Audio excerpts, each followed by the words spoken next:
साहिब बंदगी सतनाम।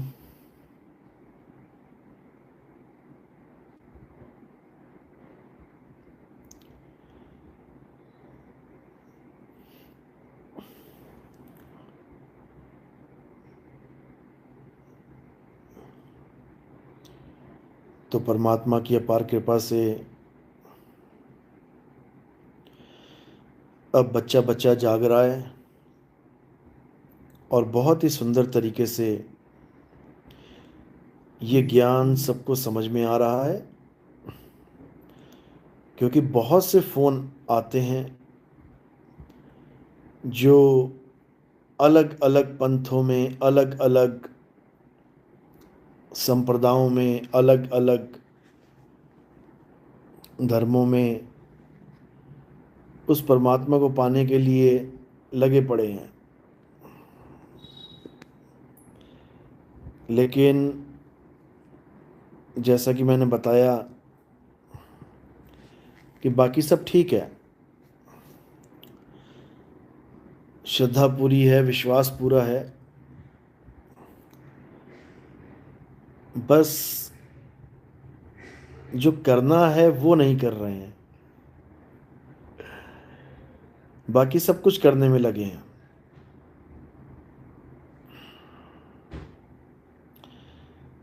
जो असली चीज है वो नहीं कर पा रहे हैं।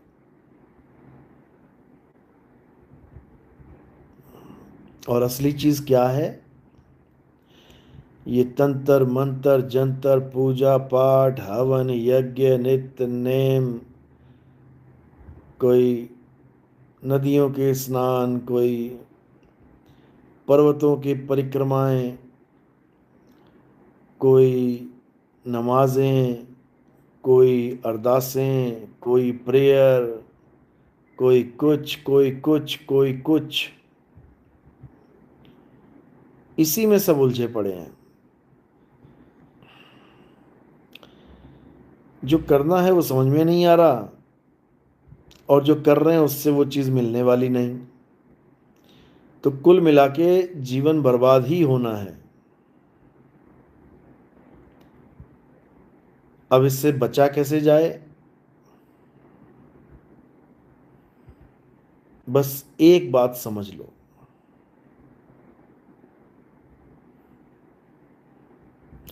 कि हमें ये सारे तंत्र मंत्र छोड़ के, ये जप तप पूजा पाठ छोड़ के, कह भी रहे ना, जप तप करनी काल है, बिन भक्ति बंधान। यानी ये जप तप करनी ये सब काल है। इक निह केवल नाम है, सो देवेंगे दान।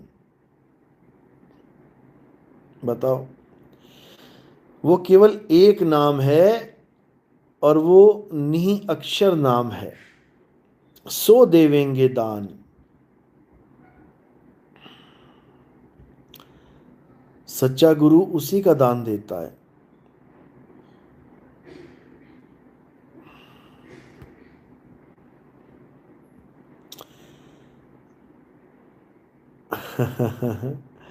आज लग रहा है कि सिग्नल में बहुत दिक्कत है, आवाज़ साफ नहीं आ रही है। किस किस को आवाज़ साफ नहीं आ रही है? जिसको आ रही हो यस लिखो।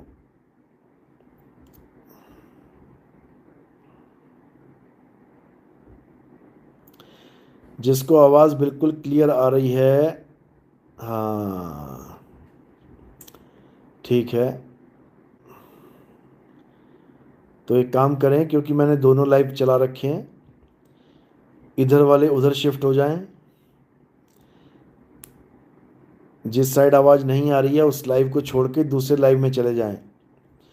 कहत कबीर सुनो भाई साधो, और कहत कबीर सुनो भाई साधो नितिन दास, इन दोनों चैनल्स पे लाइव चल रहा है। आप दूसरे चैनल पे आ जाओ। ये मैं बंद ही कर देता हूँ, जो आवाज़ साफ नहीं आ रही है उसको बंद कर देते हैं। कोई बात नहीं।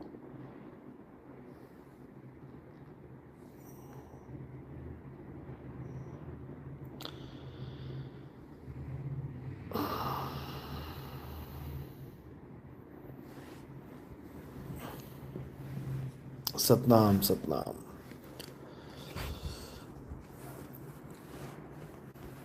तो भाई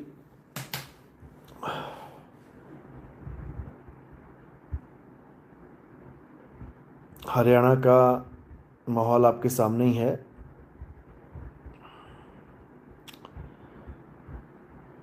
छोटी छोटी बातों में इतना मनमुटाव हो जाता है कि अब बेचारे आपस में बातें कर रहे हैं तो दो गनमैन सामने खड़ा करके उनके पीछे गनमैन खड़े हैं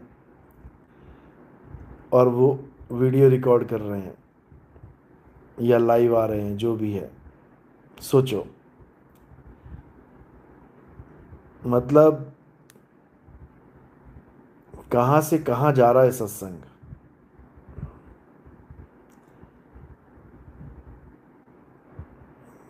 पहले गुरु बॉडीगार्ड लेके घूम रहा था, अब चेले बॉडीगार्ड लेके घूम रहे हैं। परमात्मा पे किसी को भरोसा नहीं है, इन बंदूकधारियों पे भरोसा है। परमात्मा का तो केवल नाम यूज किया जा रहा है लोगों को बेवकूफ बनाने के लिए। असल में इन बंदूकों का भरोसा है इन्हें।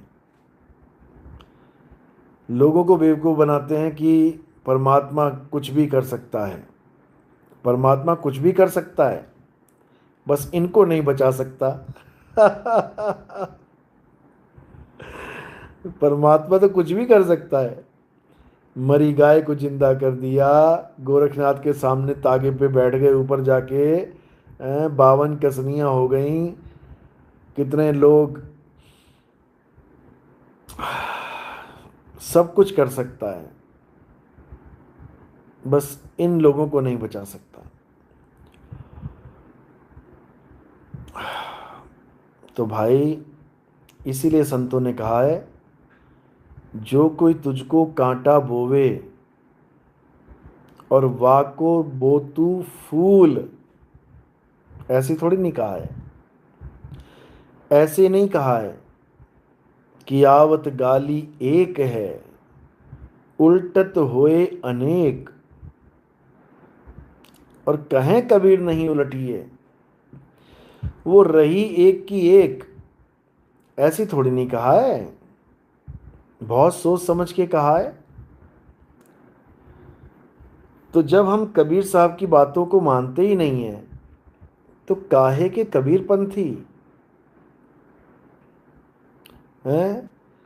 पहले पलट पलट के गालियां देते रहो बिना सोचे समझे, फिर बंदूकधारी खड़े कर लो पीछे, ये शो करने के लिए कि हमारे पास भी सिक्योरिटी है, तू हमारा कुछ नहीं बिगाड़ सकता। बच्चों वाली बातें, नादान बच्चों वाली बातें हैं ये। भाई सच्चे संतों का इतिहास उठा के देख लो, सच्चे संत कभी पलट के वार नहीं करते, कभी भी नहीं। बहुत कुछ हुआ है संतों के साथ, उनको मारा गया, उनको काटा गया, उनको गरम गरम तवे पे बैठा दिया, उनको तेलों में तला दिया, बहुत कुछ किया है। तब भी उन्होंने कभी भी किसी का बुरा नहीं चाहा। उन्होंने कभी किसी को गाली नहीं दी पलट के।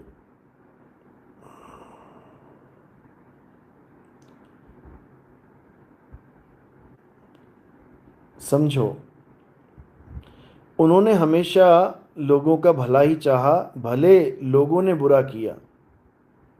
ये होते हैं संत। खोद खाद धरती सहे, और कांट छांट बन राय,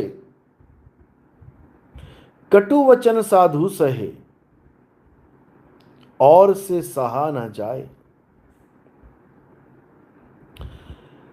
केवल साधु ही कटु वचन को सह सकता है,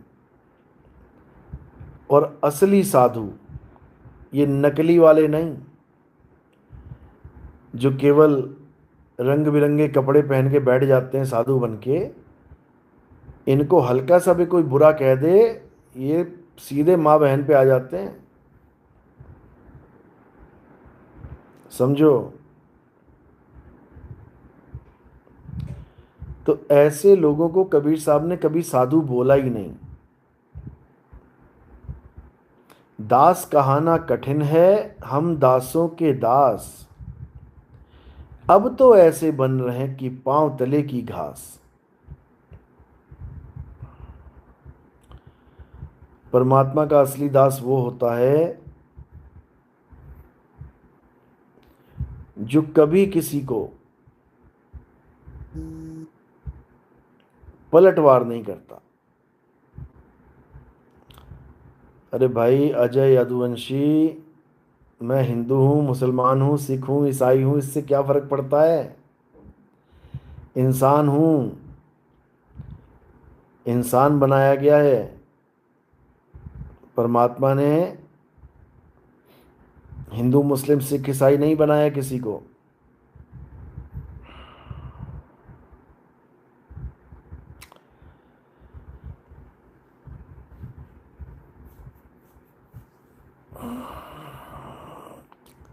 एक से एक ज्ञानी पुरुष आ गए हैं लाइव में, अच्छी बात है।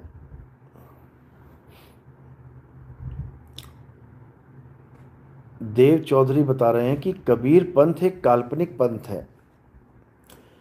शिव पुराण के अनुसार सतलोक का स्वामी भगवान ब्रह्मा जी हैं। यदि सतलोक के स्वामी भगवान ब्रह्मा जी हैं तो कबीर को मानने वाले सतलोक कैसे प्राप्त कर सकते हैं? बहुत सुंदर सवाल है, बहुत बढ़िया बात बोली आपने। और ये बिल्कुल सच है कि सतलोक की महिमा पुराणों में भी की गई है, और सतलोक की महिमा कबीर साहब ने भी की है। कबीर साहब के सतलोक में और ब्रह्मा जी के सतलोक में जमीन आसमान का अंतर है। जो ब्रह्मा जी का सतलोक है वो माया के द्वारा बना है, उसमें सारा माया का खेल है, उसमें त्रिगुण माया का खेल है, 3 गुणों से सुशोभित है वो सतलोक, उसमें 3 गुण कार्य कर रहे हैं। लेकिन जो कबीर साहब का सतलोक है, जिस सतलोक की बात कबीर साहब करते हैं, वो तीनों गुणों से न्यारा है। वहां पर वो ऐसा नहीं है कि उसको कोई बनाएगा और बिगाड़ेगा। जैसे ब्रह्मा जी का जो सतलोक है वो बनता है और बिगड़ता भी है, उसको बनाया गया है। किसने बनाया? भगवान ने बनाया, यानी बनने में आ गया वो। और जो चीज़ बनने में आ गई है उसकी उल्टी गिनती शुरू हो जाती है उसी वक्त से। जैसे आपका शरीर बना है तो रोज उसकी उल्टी गिनती शुरू है। मान के चलो वो 365 दिन जिंदा रहेगा, तो एक दिन जैसे ही हो गया तो उल्टी उल्टी गिनती में 364 दिन हो रह गए उसके। अब एक एक दिन बढ़ता जाएगा, असल में वो दिन घटता जाएगा। तारीख बढ़ती जाएगी, 1 तारीख, 2 तारीख, 3 तारीख, 4 तारीख, और जो उसका समय है वो घटता जाएगा। 365, 364, 300, ऐसे करके धीरे धीरे धीरे धीरे वो शून्य तक पहुंच जाएगा और एक दिन नाश हो जाएगा। इसी प्रकार बाबा जो ब्रह्मा जी हैं, उनका जो सतलोक है वो बनाया गया है। आप उसके बनने की भी बात पुराणों में ढूंढ सकते हैं। जो कबीर साहब का सतलोक है वो बनने बिगड़ने से न्यारा है, उसको किसी ने नहीं बनाया। और ना ही उसको कोई बिगाड़ सकता है। जब बनाए ही नहीं तो बिगाड़ेंगे कैसे? क्योंकि वो कोई लोक है ही नहीं। उसका नाम रखा है सतलोक, लेकिन वो कोई लोक नहीं है। लोक जैसे धरती आसमान, जैसे मकान दुकान, जैसे ये सब जो कुछ दिख रहा है, ऐसा कोई लोक नहीं है। तो फिर वो क्या है? उसी को शब्द कहते हैं। लोक अलोक शब्द है भाई, और जिन जाना तिन संशय जाई। समझ लो, यानी वो तीनों गुणों से परे की अवस्था है, वो शब्द है। उसी शब्द में सूरत समाएगी, और जहाँ सूरत समाएगी वो सूरत के लिए एक स्थान बन जाएगा। जैसे आप किसी पार्क में खड़े हो, तो वो पार्क एक स्थान है। उसी पार्क में एक छोटा सा कमरा है। अब आप कमरे में चले गए तो वो कमरा एक स्थान है। उसी में एक वॉशरूम है। अब आप वॉशरूम में चले गए तो वॉशरूम भी एक स्थान है। आप जहां भी जा रहे हो, आप जहां भी समा रहे हो, आपके लिए वो एक स्थान बन जाएगा। तो कबीर साहब के अनुसार जो सतलोक है वो शब्द है, और उसमें समाएगा कौन? उसमें सूरत समाएगी। इसीलिए बोला कि सूरत समाए शब्द में, और वाको काल ना खाए। जाप मरे अजपा मरे, अनहद भी मर जाए।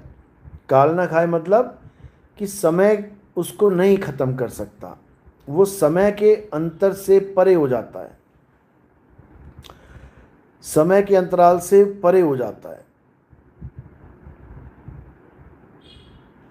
समझ लो। तो जो भगवानों के लोक हैं वो लोक माया के द्वारा बनाए गए हैं।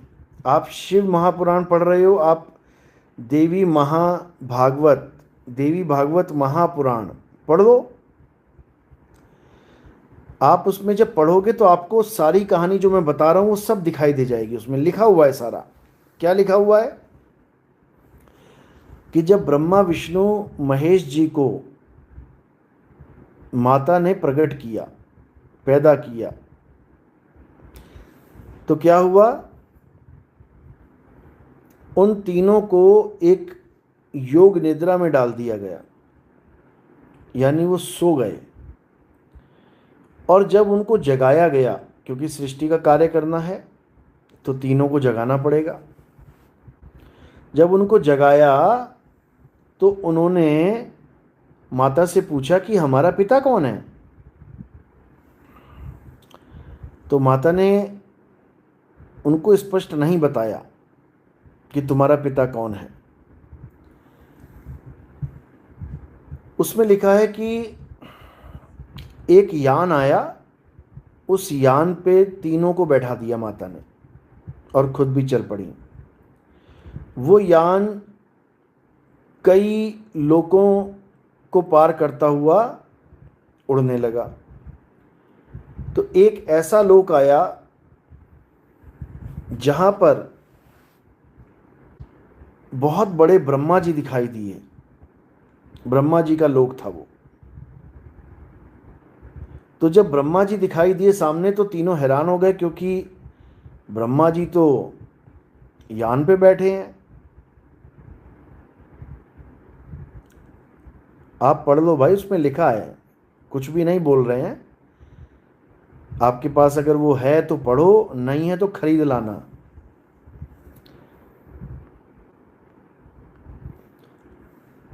तो जब वो ब्रह्मा जी को देखा तीनों ने,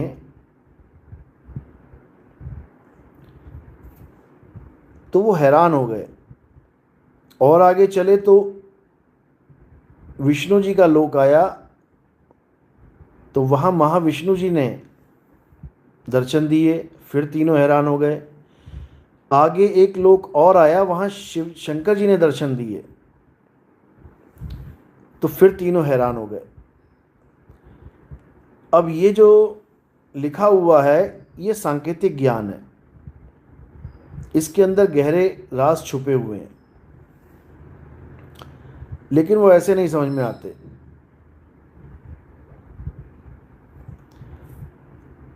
तो जो ये लोक हैं ये माया के द्वारा बनाए जा चुके हैं। सृष्टि रचना आप पढ़ोगे तो उसमें शुरू में केवल और केवल भगवान का अस्तित्व बताया गया, उसके बाद उन्होंने सारे लोकों की रचना करी, सारे लोक बनाए, फिर पृथ्वी बनाई, आसमान सूरज चांद सितारे बनाए, और इस लोक का नाम रख दिया मृत्यु लोक।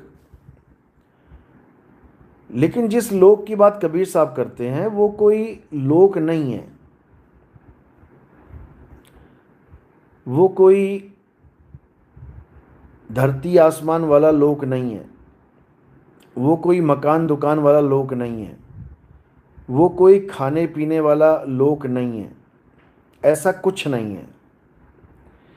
कबीर साहब जिसकी बात करते हैं, जो प्राप्ति हमें करनी है, वो किसी लोक में जाने की प्राप्ति नहीं करनी है। जैसे आपने देखा होगा कि बहुत से संत, राधा स्वामी ले लो, उनके ग्रंथ भरे पड़े हैं कि हमें सतलोक जाना है, अलख लोक जाना है, अनामी लोक जाना है। कहते हैं अनामी लोक से भी आगे 2 लोक और हैं। कौन से लोक हैं वो? राधा स्वामी लोक। ये सब फालतू की बातें हैं, ये सब कोरी कल्पनाएं हैं। ऐसा कोई लोक वोक नहीं है, ये तुम्हारा सारा माइंड गेम है जो तुम ध्यान में देखते रहते हो। माइंड दिखाता रहता है, तुम उसी को सच मानते रहते हो। सतलोक में सतपुरुष दिखा देगा माइंड, यही मन, और तुम सतपुरुष के सतलोक को सत्य मान लोगे। तुम आश्रम का नाम लिख लोगे सतलोक आश्रम, जबकि सतलोक तुम खुद कह रहे हो कि सतलोक से आगे जाना है। सतलोक है, अलख लोक है, अगम लोक है, अनामी लोक है। तो अनामी लोक आश्रम होना चाहिए था नाम, धुर का लास्ट तक पॉइंट पे जाने के लिए। तुम सतलोक आश्रम लिख के बैठे हो, इसका मतलब कि तुम बीच की एक सीढ़ी, बीच का एक पड़ाव, उसमें तुम अपना आश्रम बना के बैठ गए, आश्रम का नाम।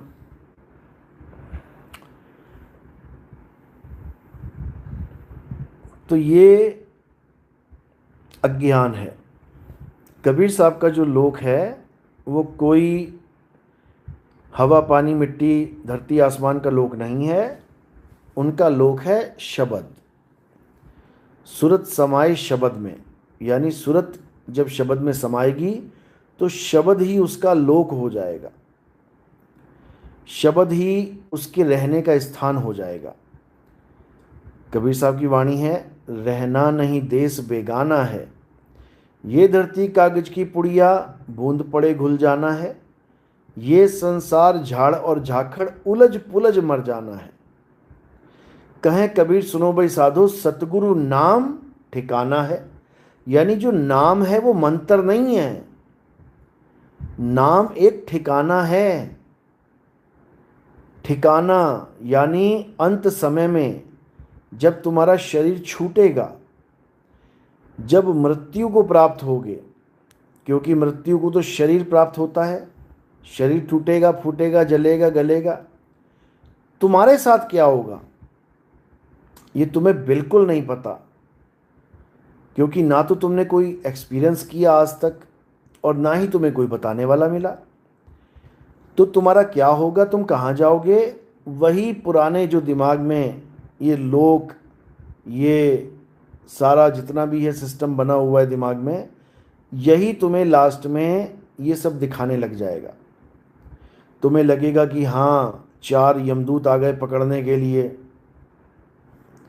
अब 4 यमदूत आ गए पकड़ने के लिए तो तुम्हें वही कहानियाँ, किस्से याद आने शुरू हो जाएंगे, क्योंकि तुमने कहानियाँ पढ़ी हैं। अब कहानियाँ पढ़ी हैं तो वैसा ही चित्र सामने आने लग जाएगा,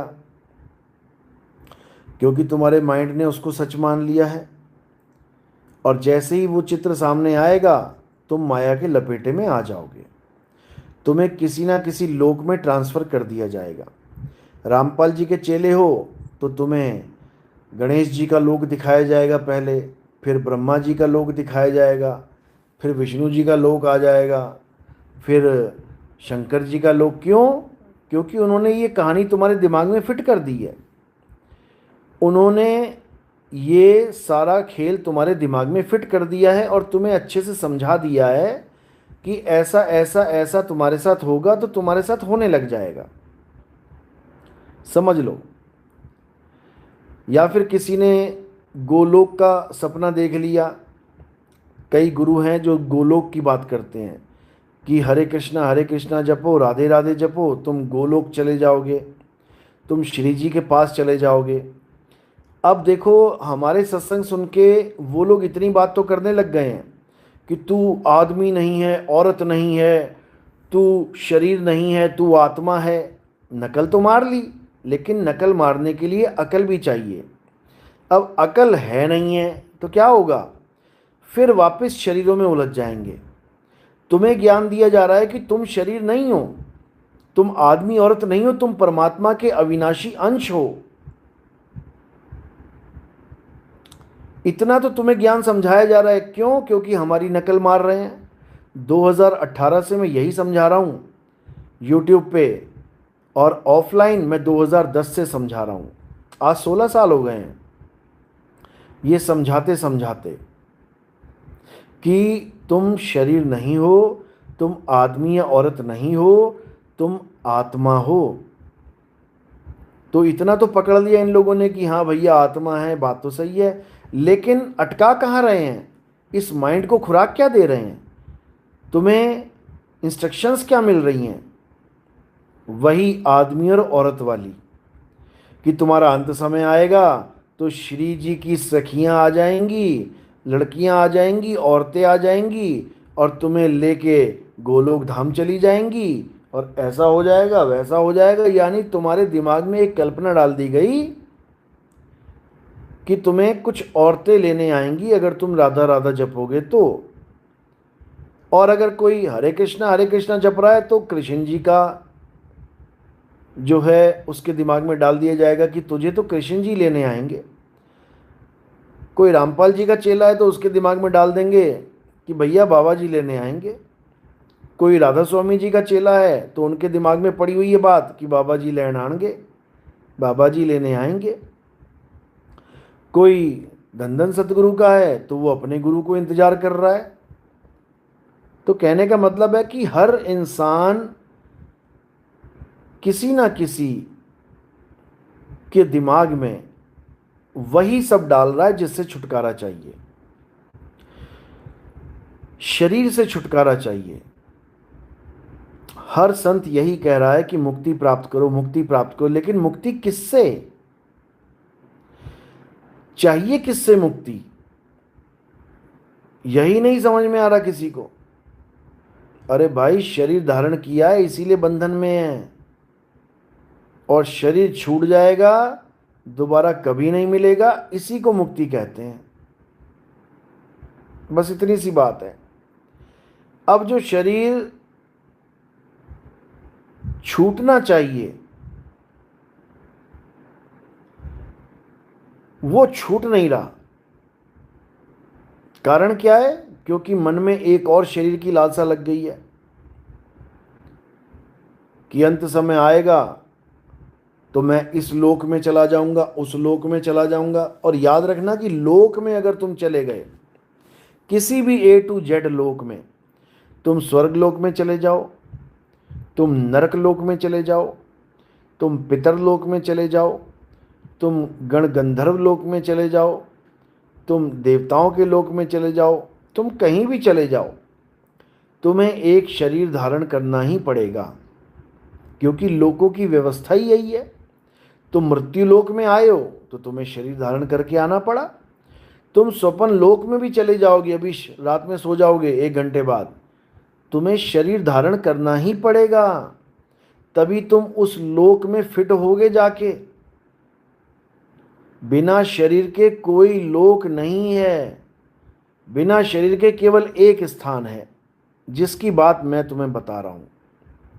सुरत समाये शब्द में और वाको काल ना खाए। ये सूरत कहाँ समा जाएगी? शब्द में। शरीर नहीं समाएगा शब्द में, शरीर तो यहीं रह जाएगा। स्थूल शरीर यहीं रह जाएगा, उसको जला देंगे। और सूक्ष्म कारण महाकारण कैवल्य हंस शरीर ये छूट जाएगा। कैसे छूटेगा? क्योंकि तुम अंत समय में इस स्थूल को छोड़ के सूक्ष्म में जाओगे ही नहीं। और अगर गलती से सूक्ष्म में चले गए फिर ना बेटा निकलते, फिर तो हालत खराब हो जाएगी। इसलिए कबीर साहब ने स्थूल से सीधे निकलकर सूक्ष्म कारण महाकारण केवल हंस को बाईपास करके, बाईपास बिल्कुल बाईपास कर देना है। समझ लो, क्योंकि लोग बाईपास नहीं समझ पा रहे हैं। बोल तो रहे हैं विहंगम चाल विहंगम चाल विहंगम चाल, लेकिन ये नहीं समझ पा रहे हैं कि विहंगम चाल ही सबको बाईपास कर देती है। समझ लो, विहंगम चाल सबको बाईपास कर देती है। कोई भी लोक हो, जैसे एक कुत्ता है, कुत्ता सीढ़ियां चढ़ेगा, 100 सीढ़ियां चढ़ेगा। एक बंदर है, बंदर 100 सीढ़ियां चढ़ेगा। एक खरगोश है, खरगोश को 100 सीढ़ियां चढ़ा दो तो सब एक ही तरह से चढ़ेंगे। एक पे चढ़ेंगे, फिर दूसरे पे, फिर तीसरे पे, फिर चौथे पे। यानी सबके रास्ते में सब सीढ़ी आएंगी। लेकिन तुम एक पक्षी को उड़ाओ जरा और सबसे आखिरी सीढ़ी पे चढ़ाना है उसको, तो क्या होगा? वो नीचे से उड़ेगा और सबसे ऊपर वाली सीढ़ी पे चढ़ जाएगा। बाकी सीढ़ियां कहां चली गई? बाईपास। समझो,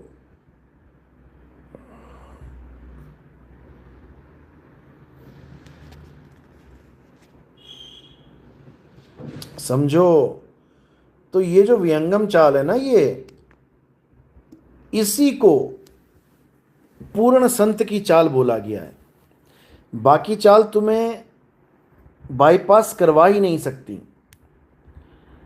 अब कुत्ते को कहो कि तू सारी चालों, सारी सीढ़ियों को छोड़ के सीधे 100वीं सीढ़ी पे चढ़ जा, कभी नहीं चढ़ पाएगा। बंदर को कहो तू चढ़ जा भैया 100वें पे, सीधे नहीं चढ़ पाएगा। खरगोश को बोलो तू चढ़ जा, नहीं चढ़ पाएगा। ये लोग बाईपास नहीं कर सकते, इनके बस की बात नहीं है। इसी प्रकार जो गुरु तुम्हें गणेश लोक में, गणेश जी के लोक चलना है, फिर ब्रह्मा जी के लोक में जाना है, फिर विष्णु जी के लोक में जाना है, फिर माता के लोक में जाना है, शिव जी के लोक, ये सब जो भी है ये सब पौड़ी दर पौड़ी जा रहे हैं।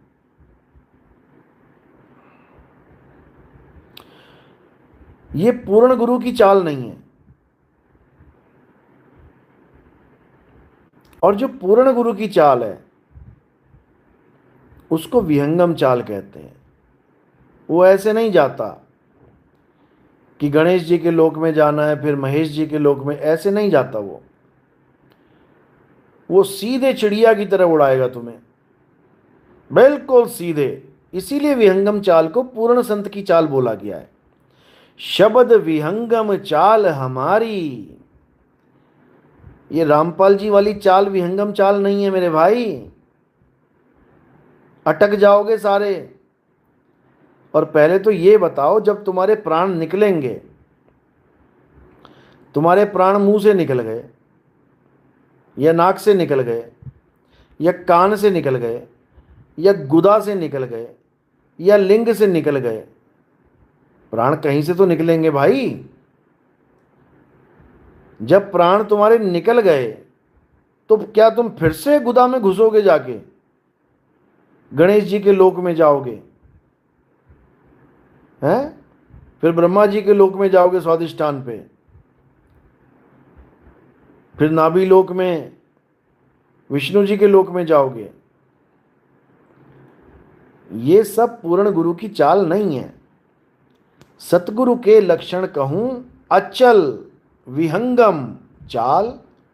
गरीबदास जी कह रहे हैं वाणी रोज गाएंगे लेकिन भेद ही नहीं पता है। जिसको हीरे पन्ने के बारे में पता ही ना हो वो क्या होता है, उसके लिए पत्थर है वो। तुम हीरे पन्ने के ढेर पे भी खड़ा कर दोगे तो उसके लिए पत्थर है, वो क्या जाने कि हीरा क्या होता है और पन्ना क्या होता है, लाल क्या होता है। समझो, तो सारी वाणियां सामने लिखी पड़ी हैं, लेकिन रामपाल जी महाराज को उसका भेद ही नहीं पता, तो बोलेंगे क्या? बस गा के सुनाते रहेंगे। जब तप करनी काल है, बिन भक्ति बंधन। गाते रहो, लगाते रहो सुर, लगाते रहो ताल। गा रहे हैं जप तप करनी काल है, लेकिन कौन समझाए इनको कि जप ही तो कर रहे हो तुम, और गा भी रहे हो कि जप तप करनी काल है। कर भी रहे हो, गा भी रहे हो, क्या बनेगा?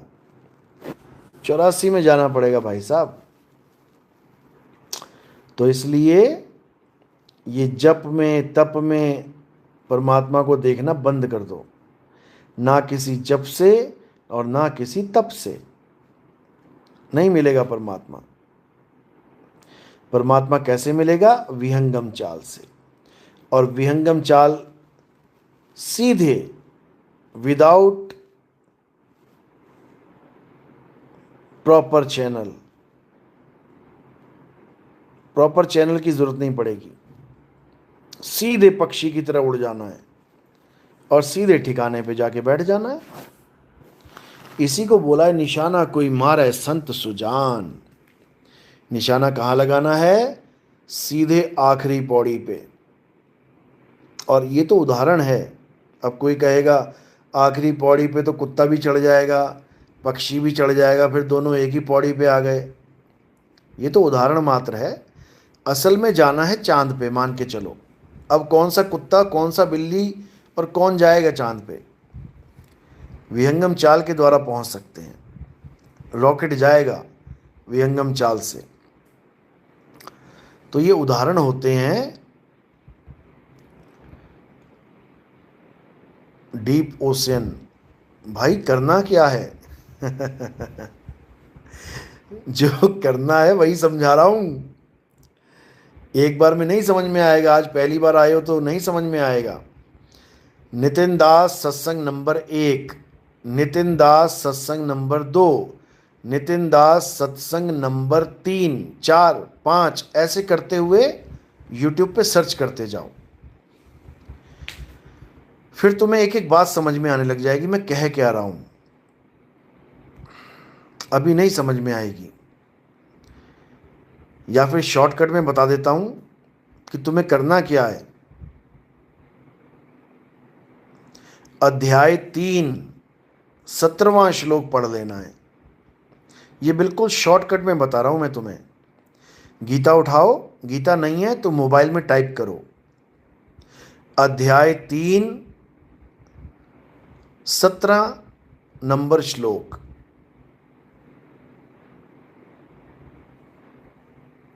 जैसे ये टाइप करोगे तुम्हारे सामने एक श्लोक खुल जाएगा।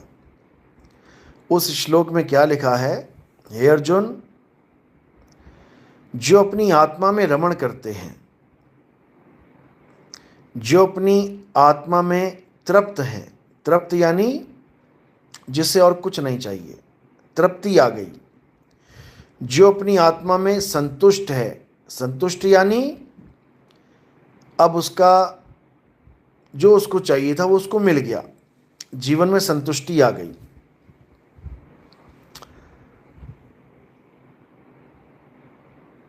ये कौन आ गए भैया? गणपत गरवाल। बहुत अच्छी बात है, आप रामपाल जी के शिष्य हो। अभी 2 मिनट रुको, आपको भी समय देंगे, चिंता मत करो। तो जो अपनी आत्मा में, अपने जीव में नहीं, ये रामपाल जी के जो शिष्य हैं ये आत्मा में और जीव में फर्क नहीं जानते असल में। जहाँ पे मैं कहता हूँ कि आत्मा को जानो, आत्मा को पहचानो, आत्मा में रमण करो, ये सोचते हैं ये जीव की बात कर रहा है। इनको आत्मा और जीव में फर्क ही नहीं पता है असल में। इनसे कोई पूछ ले कि आत्मा और जीव की डेफिनेशन क्या है, ये पता है क्या बोलेंगे? एक ही बात है, एक ही बात है। क्योंकि इनकी बुद्धि इतनी है, इनकी बुद्धि का स्तर इतना ही है। अब अगर एक ही बात होती, जीव और आत्मा अगर एक ही बात होती, तो इन मूर्खों से बस इतना पूछ लो कि फिर जीव आत्मा तुम एक साथ क्यों बोल रहे हो? या तो जीव कह दो या आत्मा कह दो, फिर क्यों बोल रहे हो जीव आत्मा? पानी और वाटर एक ही चीज है। तुम कभी नहीं बोलोगे दुकान पे जाके, भैया पानी वाटर देना, कभी नहीं बोलोगे। भैया वाटर जल देना, या तो वाटर बोलोगे या जल बोलोगे। लेकिन इन निकम्मों को जीव और आत्मा के डिफरेंस का नहीं पता।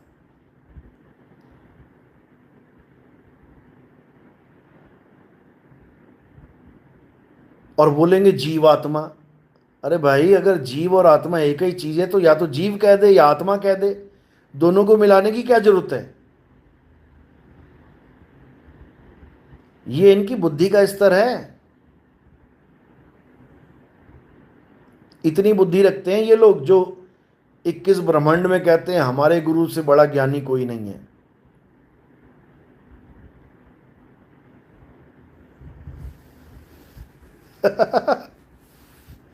आत्मा का मतलब झगड़ा करना मानते हैं गुरुजी।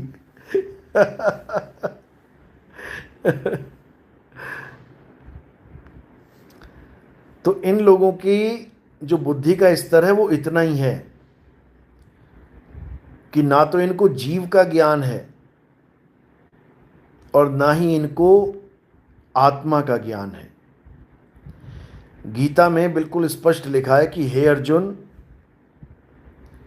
ये जीव आते और जाते हैं। जैसे आपके घर में 2 मेंबर हैं, एक बच्चा और पैदा हो गया, शरीर पैदा हुआ, तो एक जीव और आ जाएगा उसमें, अब 3 हो गए। एक बच्चा और पैदा हो गया, अब 4 जीव हो गए।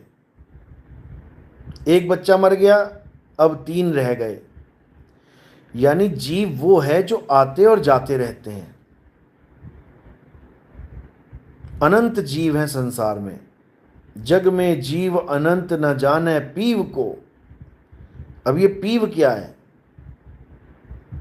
ये कभी सपने में भी नहीं सोच सकते कि पीव क्या होगा। सपने में भी इनको बस यही दिखता है कि कबीर कबीर कबीर कबीर कबीर परमात्मा, कबीर परमात्मा। और कबीर साहब क्या कह रहे हैं? अविनाशी की आरती गावे सत्य कबीर। अब वो अविनाशी कौन है जिसकी आरती कबीर साहब गा रहे हैं? कबीर साहब किसके लिए बोल रहे हैं? आवे न जावे जन्मे नहीं मरे, सो निज पीव हमारा हो। हमारा वो पीव है जो आता जाता नहीं है।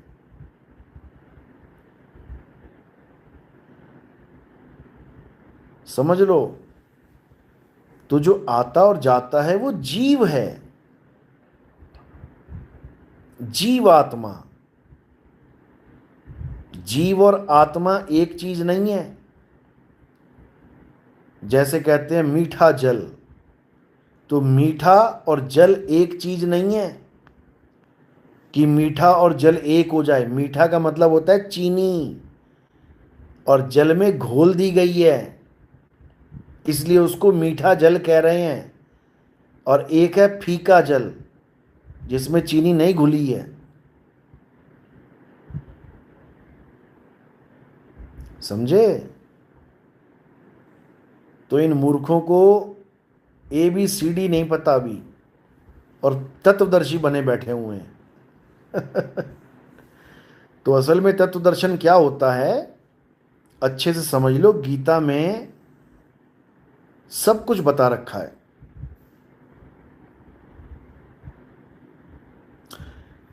वो निराकार भी नहीं है, साकार और निराकार दोनों से न्यारा, जानेगा कोई जाननहारा।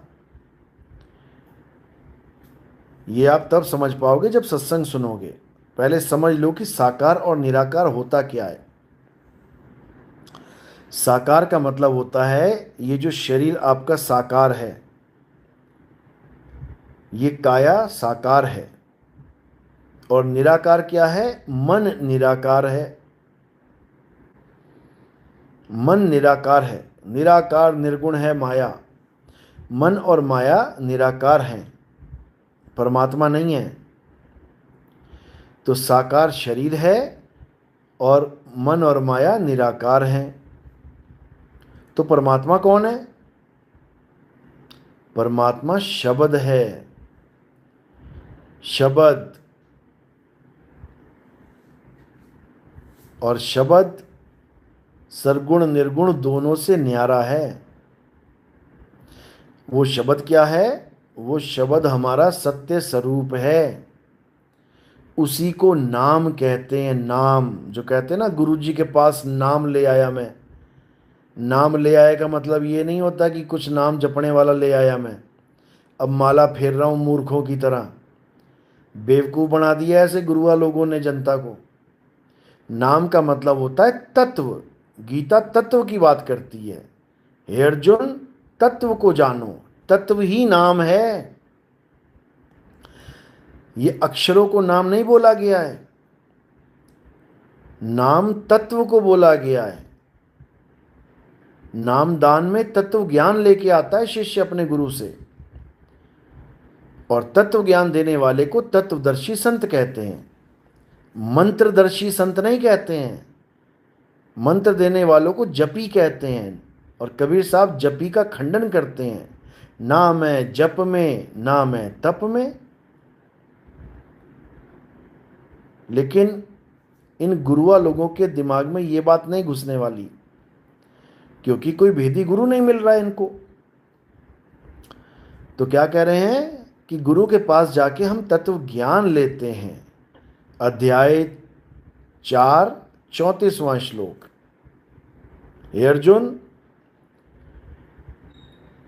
अगर तुम सत्य को जानना चाहते हो तो तुम ऐसे तत्वदर्शी संत की शरण में जाओ, जिन्होंने अपने निज तत्व को यानी अपने आत्म तत्व को जान लिया है।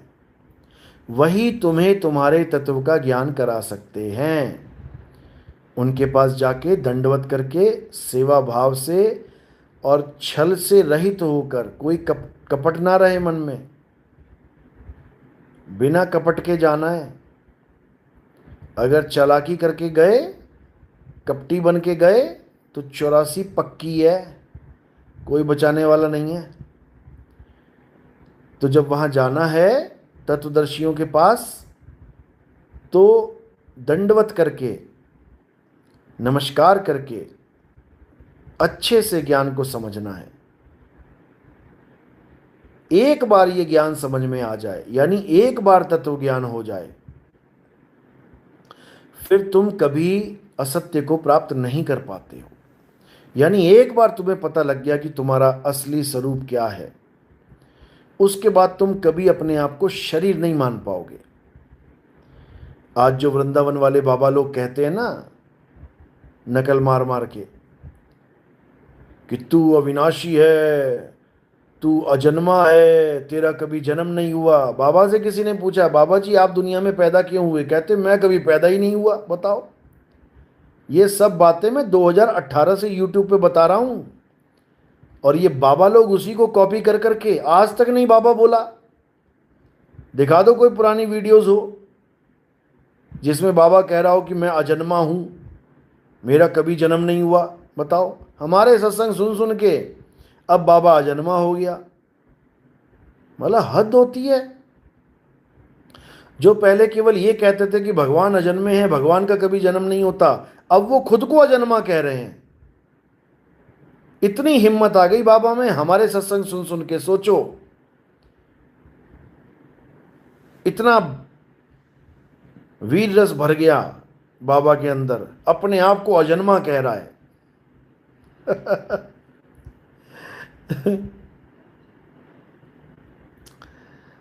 बताओ, खुद को अजन्मा कह रहा है और कह रहा है कि मुझे तो मेरी मृत्यु के बाद श्री जी की सखियां लेने आएंगी। बता, अब तेरी मृत्यु भी हो जाएगी। अजन्मे की मृत्यु भी हो जाएगी, और अजन्मे की मृत्यु के बाद श्री जी लेने भी आ जाएंगी। मतलब क्या मैं बोलूं, दुख होता है, दुख कि क्या खिचड़ी ज्ञान पिलाया जा रहा है जनता को। बताओ, अरे अजन्मे को किसी की जरूरत नहीं होती है, अजन्मे को कोई स्त्रियां लेने आएंगी। बताओ, कमाल कर दी। क्योंकि इनको अजन्मे का स्वरूप ही नहीं पता है। ये जितनी स्त्रियां और जितने पुरुष दिखाई दे रहे हैं, ये सपना है, ये सपना है। उमा कहूं मैं अनुभव अपना, और सत हरि भजन, जगत सब सपना। क्या है जगत में? आदमी, औरत, कुत्ते, बिल्ली, हाथी, घोड़ा, सांप, बिच्छू, दाल चावल, हैं, मटर पनीर, छोले, ये सपना है। आदमी औरत सपना है। और अजन्मे का मतलब है तत्व ज्ञान। तत्वज्ञानी को किसी स्त्री पुरुष की जरूरत नहीं पड़ती है कि मरने के बाद वो किसी लोक में जा रहा है, वहां पे उसको स्त्रियां और पुरुष चाहिए। मूर्ख बना दिया इन लोगों ने, क्योंकि इनको कुछ नहीं पता, ABCD नहीं पता इनको आत्मा की। इनसे पूछा किसी ने, गुरुदेव आत्मा कैसी होती है? अच्छा, PhD का ज्ञान लेने आए हो यहाँ पे? अरे तो देना PhD का ज्ञान, तेरे पास है तो। हैं, हद हो गई है।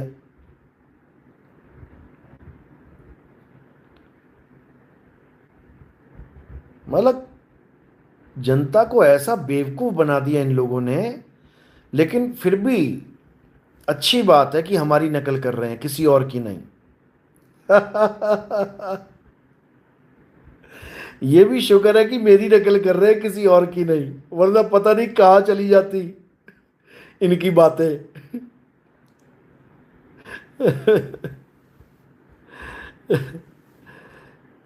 तो अच्छी बात है, लोग समझ रहे हैं कि हम अजन्मे हैं। अच्छी बात है कि लोग समझ रहे हैं कि हमारा कभी जन्म नहीं होता।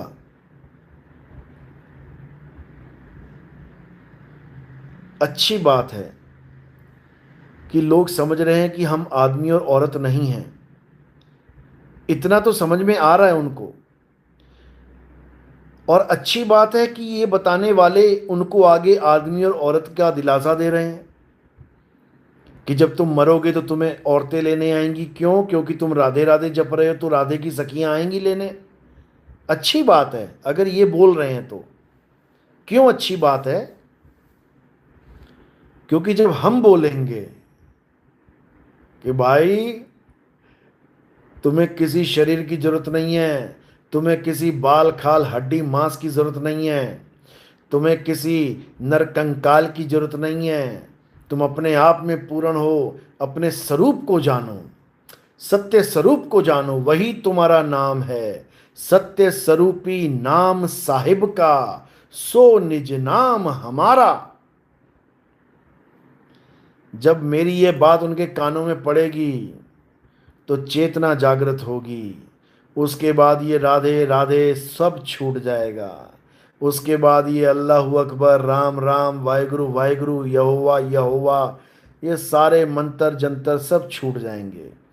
उसके बाद हर जीव आत्म ज्ञान को प्राप्त करेगा और ये होके रहेगा, ये होके रहेगा। हर धर्म में लिखा है कि ये होके रहेगा। हिंदुओं में कल की अवतार का जिक्र आया है, मुसलमानों में इमाम मेहदी का जिक्र आया है, सिखों में मर्द के चेले का जिक्र आया है, यहूदियों में इलियास का जिक्र आया है, बुद्धिस्टों में मैत्रेय बुद्ध का जिक्र आया है, कबीर सागर में चूड़ामन अवतार का जिक्र आया है। बहुत से ग्रंथों में ये जिक्र आया है कि सत्य की आंधी आएगी और सारे अज्ञान की जड़ें उखाड़ देगी। ये आया है, इसीलिए हम निश्चिंत होकर बैठे हैं, हमें कोई फर्क नहीं पड़ता। हम वो मैच देख रहे हैं जो हमें पता है कि हम जीते हुए हैं। इसीलिए हमें कोई टेंशन नहीं है। भाई कोई वर्ल्ड कप जीत गए, तुम्हें पता लग गया कि हाँ भाई जीत गए, तुम अगले दिन फिर वही लगा लो, तो क्या तुम टेंशन में बैठोगे? तुम्हें टेंशन होगी क्या कि अगली बॉल में कहीं आउट ना हो जाए, या अगली बॉल में कोई ऐसा ना हो जाए वैसा? अरे तुम देख चुके हो, तुम वो मैच देख चुके हो और तुम जीत चुके हो, तुम दोबारा देख रहे हो, तो क्या हार जाओगे क्या? बिल्कुल नहीं। इसीलिए हम निश्चिंत बैठे हुए हैं। क्यों? क्योंकि हिंदू धर्म ने भी मोहर लगा रखी है कि कल की अवतार आएंगे, अपना काम करेंगे। मुसलमानों ने भी मोहर लगा रखी है, हदीसों ने मोहर लगा रखी है कि इमाम मेहदी आएंगे, अपना काम करेंगे। सिखों में भी मोहर लगी हुई है, आन 78 जान 97 होर भी उठसी मर्द का चेला। और ये 78 को रामपाल जी की उम्र समझ बैठे हैं। आन 78 जान 97, ये रामपाल जी की उम्र समझ बैठे कि आन 78, यानी जब रामपाल जी महाराज 78 साल के हो जाएंगे तो विश्व में क्या हो जाएगा? कहते सत्य सनातन धर्म स्थापित हो जाएगा। मात्र 3-4 साल रह गए हैं। 75 साल की उम्र बता रहे हैं अपनी, और 76, 77, 78 कह रहे हैं 3 साल में मैं सत्य पूरे विश्व में स्थापित कर दूंगा। अरे जान दे भाई, जाने दो, बच्चों वाली बातें मत करो। आन 78, ये कोई रामपाल जी की उम्र नहीं है। ये आने का समय बताया गया था कि परमात्मा दोबारा आए थे। दोबारा क्यों आए? क्योंकि कुछ वादे किए हुए थे, वो निभाने के लिए आए। जब 120 साल पूरे करके कबीर साहब चले गए थे, तो गरीबदास जी का जब शरीर छूट गया तो उनकी लीला करने के लिए 78 में आए थे। अब जाके देख लेना कि गरीबदास जी कब पैदा हुए थे और कब उनका शरीर छूटा था, तो तुम्हें पता लग जाएगा कि 78 क्या है। समझे? तो आगे भी बताया गया, मैत्रेय बुद्ध वालों ने, बुद्धिस्टों ने बोला, मोहर लगाई कि मैत्रेय बुद्ध आएंगे और पूरे विश्व में शांति स्थापित कर देंगे। यानी हिंदू, मुसलमान, सिख, ईसाई, यहूदी, जैन, बौद्धिस्ट, सबको एक सत्य के साथ, सच के साथ जोड़ देंगे। यानी ये नामों के झगड़े खत्म हो जाएंगे। कोई जल जल जल बोल रहा है, कोई वाटर वाटर वाटर जप रहा है, कोई नीर नीर नीर, कोई तोए तोए, और कोई पानी पानी, और सब लड़ रहे हैं आपस में। तो मैत्रेय बुद्ध क्या करेंगे, सारे नामों को किनारे करके तत्व से सबको जोड़ देंगे। यानी सबको पानी पिला देंगे कि भैया तू भी पानी पी ले, तू वाटर पी ले, तू नीर पी ले, तू तोय पी ले, तू जल पी ले। यानी नामों का खेल खत्म करके तत्व ज्ञान दे देंगे। और जब सब पानी पी लेंगे, H2O पी लेंगे, तो सबकी तृप्ति हो जाएगी और झगड़ा खत्म हो जाएगा। यानी नाम जाप छुड़वा देंगे और तत्व ज्ञान लखा देंगे। सोई गुरु पूरा कहावे, जो 2 अक्षर का भेद बतावे। एक छुड़ावे, नाम जाप छुड़वा देंगे, और एक लखावे, तत्व ज्ञान लखा देंगे। तब प्राणी निज घर को जावे, तब सारे प्राणी अपने निज घर को चले जाएंगे। अब वापस उनको आने की जरूरत नहीं पड़ेगी, सदा सदा के लिए अपने सत्य स्वरूप में समा जाएंगे। जो सत्य स्वरूप की बात राम स्नेही जो पंथ है उसके ग्रंथ में लिखी गई है, जिसको ये अज्ञानी रामपाल जी का एक चेला पढ़ के सुना रहा था कि राम राम जपने से हमें अपना सत्य स्वरूप प्राप्त नहीं होगा। ये लिखा हुआ है उसमें, बिल्कुल सही लिखा है कि राम राम जपने से हमें अपना सत्य स्वरूप प्राप्त नहीं होगा। लेकिन इस मूर्खानंद ने क्या किया, सत्य स्वरूप को घुमा दिया, किसमें, मोक्ष में, कि हमें मोक्ष नहीं मिलेगा। अब इनके लिए मोक्ष है क्या, ये भी समझ लो। रामपाल जी के चेलों के लिए मोक्ष क्या है कि तुम यहाँ ये वाली दुनिया छोड़ के सतलोक चले जाओ, फिर सतलोक में जाके थोड़े दिन रहो, फिर उसके बाद अलख लोक चले जाओ, फिर अलख लोक में थोड़े दिन रहो, फिर वहाँ से अगम लोक चले जाओ, फिर अगम लोक में थोड़े दिन ऐश करो, और फिर तुम अनामी लोक में चले जाओ। ये है उनका मोक्ष। जबकि राम स्नेही पंथ जिसमें ये वाणी दिखाई गई सत्य स्वरूप की, वो बिल्कुल भी नहीं कह रहे हैं कि किसी लोक में जाओ। वो कह रहे हैं कि तुम्हें अपना सत्य ज्ञान प्राप्त नहीं हो सकता राम राम जप के। बिल्कुल क्लियर लिखा है वहां पे। और वहां ये भी लिखा है कि ओम सोहंग। अब इसने क्या किया ज्ञानी ने, ये ओम सोहंग देखते ही इनको करंट लग जाता है। ओम सोहंग देखते ही इनको झटके लगने लग जाते कि देखो लिखा है ओम सोहंग, देखो लिखा है। अरे मूर्ख, वहां ओम सोहंग का मतलब क्या है ये समझ ले। ओम का मतलब है काया, वो भी एक तत्व है, और सोहंग का मतलब है जीव, ये भी एक तत्व है। दोनों तत्वों की बात की गई वहां पे। और क्या बोला गया कि ओम सोहंग से परे जो असली तत्व है, जो परम तत्व है, उसको प्राप्त करना है। वहां ये लिखा गया है। और ये उठा के मंत्रों में घुस गया जाके कि वहां लिखा है कि ओम और सोहंग जपना पड़ेगा। बता, हद हो गई। क्योंकि इन लोगों को कुछ पता ही, तत्व ज्ञान के नाम पे ये लोग जीरो हैं। इनको नहीं पता कि ओहंग सोहंग तत्व विचारा, और ये मंत्र बना के बैठे हुए हैं इसको। इन्होंने कभी जीवन में तत्व ज्ञान की ABCD नहीं पता इनको। आप ज्ञान गुदड़ी पढ़ेंगे कबीर साहब की, उसमें कबीर साहब ने ओम और सोहंग तत्व की व्याख्या करी है, समझो।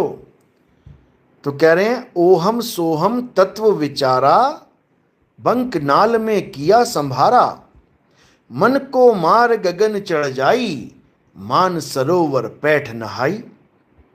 बिल्कुल क्लियर कर दिया कि ओम सोहंग तत्व विचार करो, लेकिन अटको मत उस पे, आगे बढ़ो।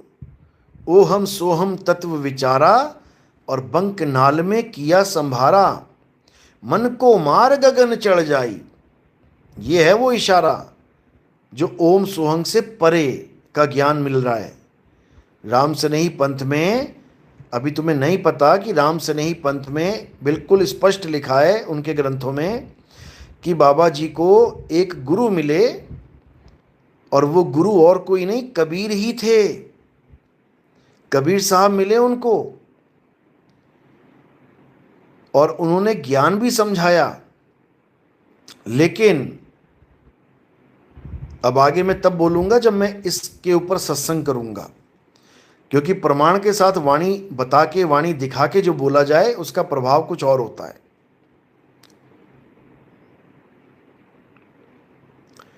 तो ये सब आने वाले सत्संगों में आएगा, क्योंकि मैंने 209 पे स्टॉप कर दिया सत्संग। वो इसीलिए किया था क्योंकि नकली बाबा लोग दुनिया भर के आ जाएंगे। हमारे सत्संग सुन सुन के इतना खिचड़ी ज्ञान पका दिया इन लोगों ने यूट्यूब पे कि अब ऐसा लगता है कि सारे बाबा एक ही बात बोल रहे हैं। और जब से मैंने बताया है कि आत्मा अचल है, यानी परमात्मा अचल है, तब से अचल की बाढ़ आ गई है। अब हर बाबा कह रहा है अचल है, अचल हो जाओ, अचल। अरे हो कैसे जाओ? कैसे हो जाओगे अचल? कहने से हो जाओगे क्या? लग जाएगा पता थोड़े दिनों में। मजाक बना लिया इन लोगों ने अचल का। जिसको देखो उठ के आ जा रहा है, मैं समुंदर हूं, मैं अचल हूं। अरे मूर्ख, जीव है तू, जीव। लहर है तू, लहर। अचल तब होगा जब चुंबक लगेगी। बिना चुंबक के कोई अचल नहीं हो सकता, समझे? तो चुंबक कैसे लगेगी? गरीबदास जी के ग्रंथ में बिल्कुल स्पष्ट बता रखा है कैसे लगेगी चुंबक। जब चुंबक रूपी गुरु मिलेगा तो सूरत को लोहे की तरह अपनी तरफ खींचेगा। तब ये सूरत, भटकती हुई सूरत, जाके चुंबक पे चिपकेगी, यानी शब्द गुरु पे चिपकेगी, शब्द में समाएगी, तब ये अचल हो जाएगी। इसको बोला गया है। और इन लोगों ने बाढ़ ले आए, अचल है आत्मा, अचल है, फलाना है, ढिकाना है। अरे कहने से हो जाएगा क्या? कि कहने से हो जाएगा?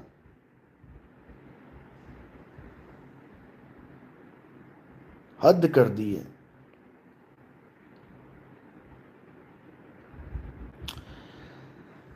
आप सनातन धर्म को मानते हो। मैंने पहले भी बताया कि सनातन धर्म को मैं मानता नहीं, मैं जानता हूं। केवल मानता नहीं, जानता हूं। समझ लो। तो हमारा असली स्वरूप क्या है? निज स्वरूप, अचल स्वरूप, उसकी महिमा है। और जो जीव स्वरूप है वो धक्के खा रहा है 84 में, उसका कल्याण करना है।